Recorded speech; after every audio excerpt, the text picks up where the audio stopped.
반갑습니다. 예, 오늘 자비란 주관하는 교단 주간독회 모두 수고하셨고 감사합니다. 제가 더 이렇게 말을 하면 오히려 사족이 될 것 같은 예, 그런 느낌이 있습니다. 특히 이 더운데 아까 우리 단장님도 말씀하셨지만 더운 날씨에 강연 준비하시느라고 가만히 있어도 머리가 지끈지끈하는데 수고해 주셔서 감사하고 덕분에 저는 편하게 뷔페에 임하게 되어서 예, 또 감사합니다. 사육이 딱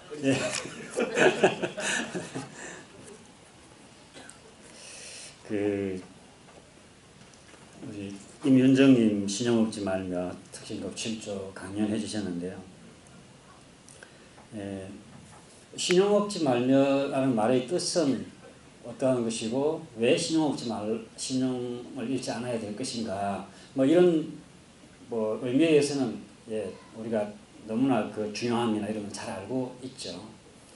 간략히 이렇게 정리해 주시고 본인이 이제 이렇게 경험했던 내용들을 설명해 주셔서 다시 한번 신용억지 말며에 대한 공부심을 챙겨볼 수 있는 그런 시간이 됐던 것 같습니다.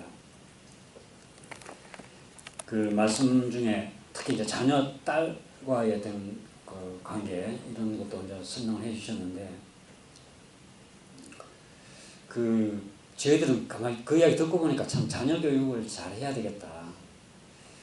사실은 그 자녀 교육에 대해서 신용을 잃지 않도록 하라는 말씀이 우리 그 대종경의 대종사님 그 자녀들을 어떻게 교육할 것에 대한 말씀이 있습니다.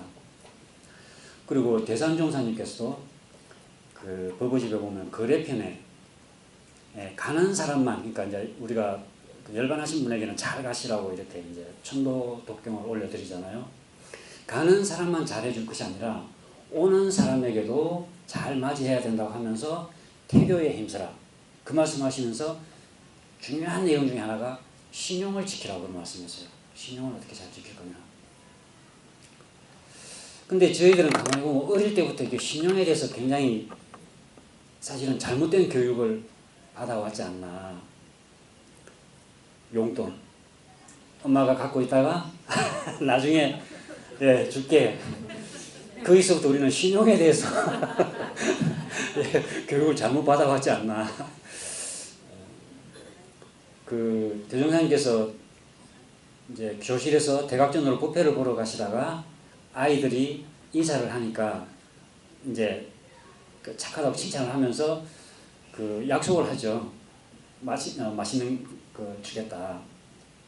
그렇게 말씀하시고는 무심히 그냥 대학전으로 가시다가 뭐라고 그러셨죠? 내가 이전 일이 하나 있다 하고 다시 돌아가셔가지고 숙소에 가셔서 과자를 꺼내가지고 그 아이들에게 나눠주시고 올라가셨다는 내용이 우리 대종경에 있습니다. 그런 만큼 그 대종사님께서 비록 그런 그 어린아이들이라 하더라도 하신 말씀에 대해서 신용을 지키는 바와 이와 같았다.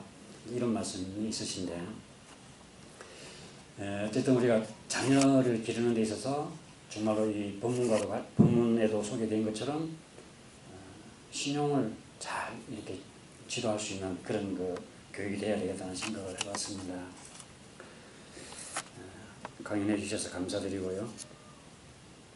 또 공부담 해주신 수타원님 유문영 공부를 통해서 다이어트를 뭐 아무튼 뭐 정확한 통계인지는 모르지만 다이어트를 시도해서 성공한 확률이 아주 낮던데요. 예, 뭐 5%도 안 된다고 그런 것 같습니다. 100명이 하면 5명도 제대로 성공하지 못할 만큼. 그런데 예, 축하드리고 예, 계속 이어서 더 제일 좋은 방법인 것 같아요. 예.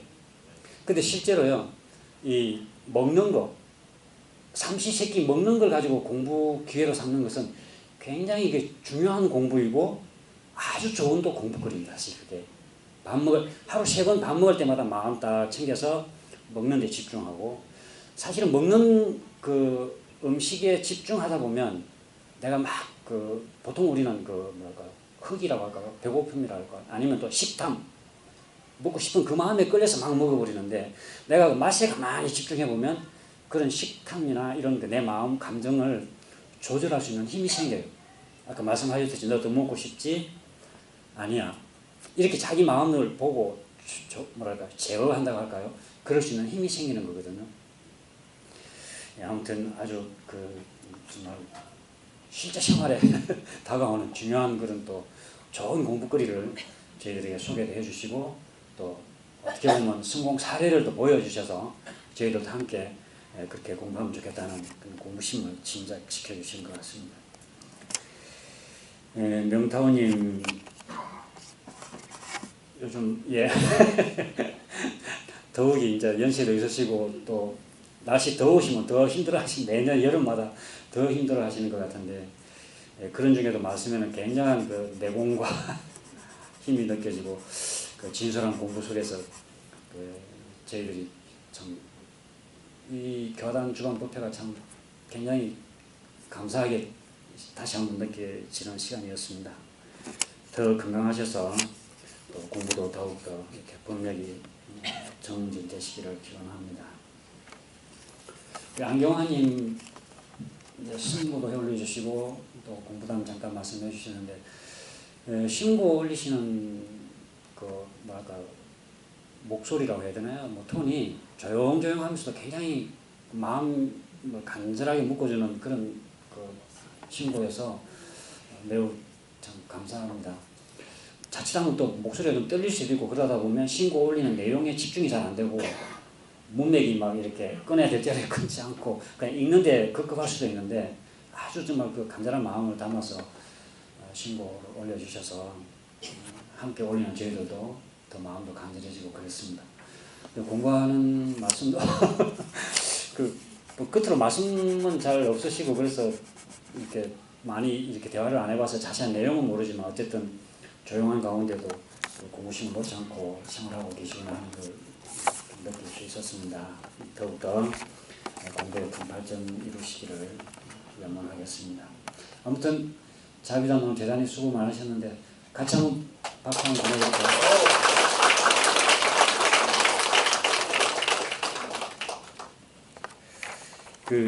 아무튼 이 신용 얻지 말며 신용에 대한 중요함 이런 것은 말씀드린 것처럼 제가 따로 또 말씀드리지 않아도 우리가 너무 잘 아는 것 같습니다. 우리 정전에 보면 신용 얻지 말라는 말이 어디에 딱 나오는지 기억나세요? 정전에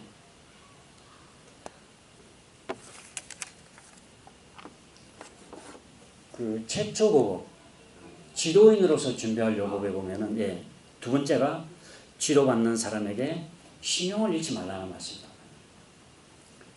그러니까 이 신용을 잃지 않는 건 스스로 개인적인 인간관계도 굉장히 중요하고 또 지도자의 역할로서 가장 중요한 것 중에 하나가 신용.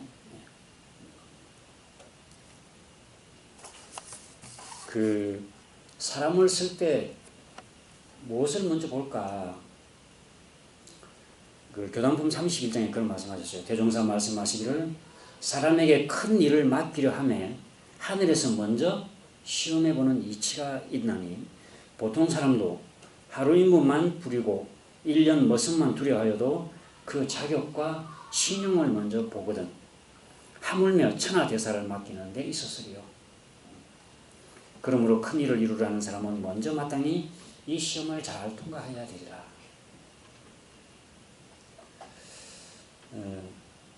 만약에 저만 하더라도 그럴 것 같습니다. 여러분들이 어떤 일을 맡기려고 할 때 뭘 먼저 보겠습니까?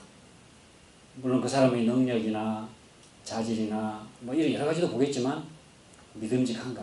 이 사람 신뢰가 있는가? 대종사님께서도 그러신 것 같습니다. 사람을 고를 때 맨 먼저 본 게 뭐라고 그러셨죠? 신, 믿음. 맨 먼저 믿음을 먼저 보고 그 다음에 그 사람의 재주와 이렇게 기술을 봤다 그런 말씀이 있으시죠. 그러니까 어쨌든 우리는 이 신용의 중요함 그걸 한번 다시 오늘 되새겨보는 그런 시간이 되면 좋겠다는 말씀 한번 드리고 싶고요. 어떤 사람이 그러더라고요. 가정이나 직장에서 성공하고 싶은가 그런 사람에게 이렇게 자문해주는 그 전문가 그룹들의 이야기를 들어보면 첫째는 이 네 가지를 체크해 보라고 그런답니다. 가정이나 직장이나 또 어떤 사회에서 성공하고 싶다면 이 네 가지가 갖춰져 있다면 성공할 가능성이 크다. 첫째는 진정으로 나를 배려해주는 사람이 있는가. 내가 그 일을 해나가는 데 있어서 나를 배려해주는 그 일을 그래 해봐라. 배려해주는 사람이 있는가. 두 번째는 나를 사랑하는 사람이 있는가. 아무도 나를 사랑하지 않는다면 성공할 가능성은 매우 떨어진다. 세 번째는 기꺼이 나를 도와줄 사람이 있는가. 내가 이 일을 한다고 할 때 그래 내가 도와주마 그런 사람이 있는가. 네 번째는 내 비밀을 털어놓을 사람이 있는가. 근데 이 네 가지가 갖춰져 있다면 성공할 가능성이 크다. 근데 이 네 가지의 공통점을 들으려면 그게는 신뢰, 믿음. 그러니까 내가 얼마나 믿음을 주고 있는가는 사실은 그 네 가지를 받고 있다. 이렇게 말할 수 있다는 거죠.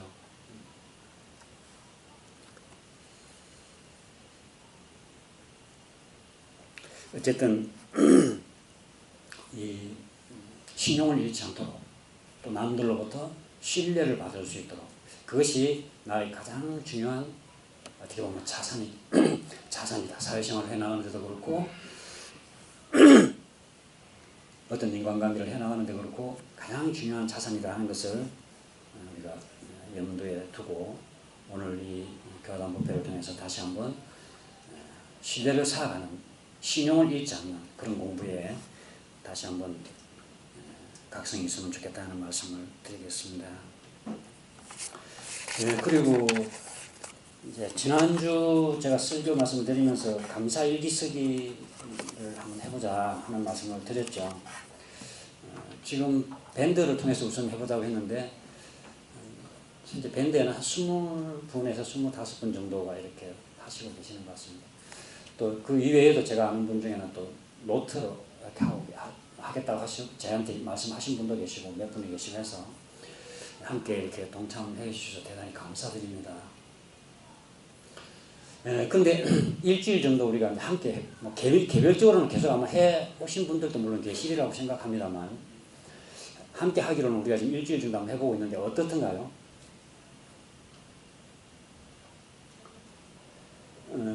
이제 이 감사일기 쓰기가 단계가 있는 것 같아요. 처음 단계는 일단 감사글이 뭐 3가지, 5가지, 감사글이 일단 5가지를 머리로서 생각해 보는 거 일단은.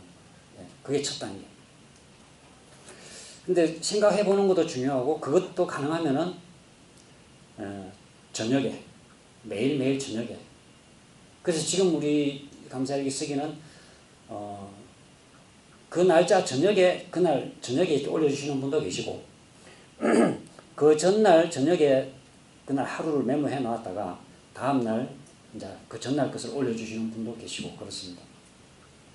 어쨌든 간에 그 전날치를 올리든 오늘치를 올리든 어쨌든 감사 5가지를 저녁에 발견해 보는 게 대단히 중요해요. 저녁에 생각해 보는 게 일단은 중요하다. 하루를 잠자리에 들면서 오늘 내가 감사했던 게 뭐지? 이렇게 5가지를 한번 찾아본다는 거죠. 이제 그 다음 단계는 머리로서 생각하는 게 아니고 마음으로 느껴보는 겁니다. 정말 고맙다. 우리가 머리로서 이거 고마웠지. 그것도 감사거리지. 생각해서 감사거리지 이렇게 하는 거는 나중에는 굉장히 타성적으로 흘러버리고 이게 무슨 실제 내 자신의 공부에 도움이 별로 될 것 같지 않고 나중에는 하다 보면 똑같은 것일 뿐이고 반복되는 글일 뿐이고 이렇게 이제 그 일기 쓰는 거에 대한 신심이 좀 떨어질 수가 있습니다. 근데 감사일기 쓰기는 거리를 머리로 생각하는 게 아니고 사실은 마음을 느껴보는 거예요. 그 저녁에 가만히 그래 참 고마웠어.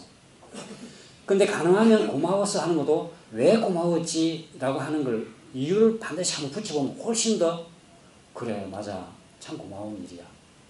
이렇게 느껴가는 게 굉장히 중요하다. 저녁에 쓰면서 느껴가는 거. 그리고 그 다음 단계는 그때 아침 시작하면서부터 저녁까지 그때 감사거리를 찾고 그때 고마움을 느껴보는, 그리고 그걸 저녁에 기록해 놓는 거. 저도 과거에 이제 감사일기 몇 번 이제 제가 울산에서도 교도님들하고 감사일기 쓰게 해보자 해서 저도 별로 그렇게 큰 도움을 받지 못했고 교도님들도 지속되지 못했던 이유 중에 하나가 머리로서 쓰는데 끝나지 않았나, 제가 그런 생각을 해봤어요. 근데 제가 이제 그래 한번 느껴보자 그러면서 제가 특별한 일이 없으면 저녁 먹고 이제 자전거를 타고 한강까지 한번 나갔다가 들어오는데 여기 산이와 있는 그 음식점 앞길을 해가지고 무슨 파크죠? 요 저 뭐 어린이